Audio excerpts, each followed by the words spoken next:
जन्नत की मिट्टी एक गांव में एक किसान रहता था। उसने मिट्टी और गारे की मदद से अपना घर बनाया।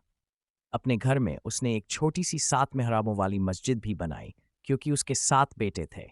जब घर और मस्जिद का निर्माण पूरा हो गया, तो उसने अपने बेटों को बुलाया और कहा, मैं चाहता हूं कि इस मस्जिद की लिपाई जन्नत की मिट्टी से की जाए।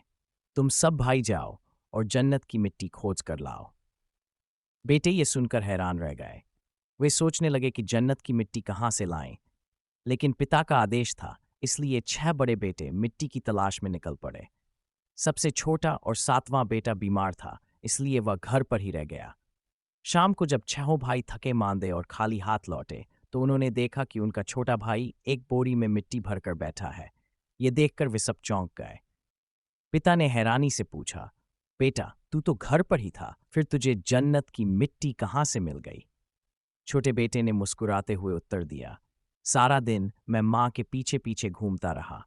जहां जहां उन्होंने कदम रखे, वहां वहां की मिट्टी उठाकर मैं इकट्ठा करता रहा। ये वही मिट्टी है। ये सुनकर पिता और सभी भाई भावुक हो गए। उन्होंने समझ लिया कि माँ के कदमों की मिट्टी ही वास्तव में जन्नत की मिट्टी है।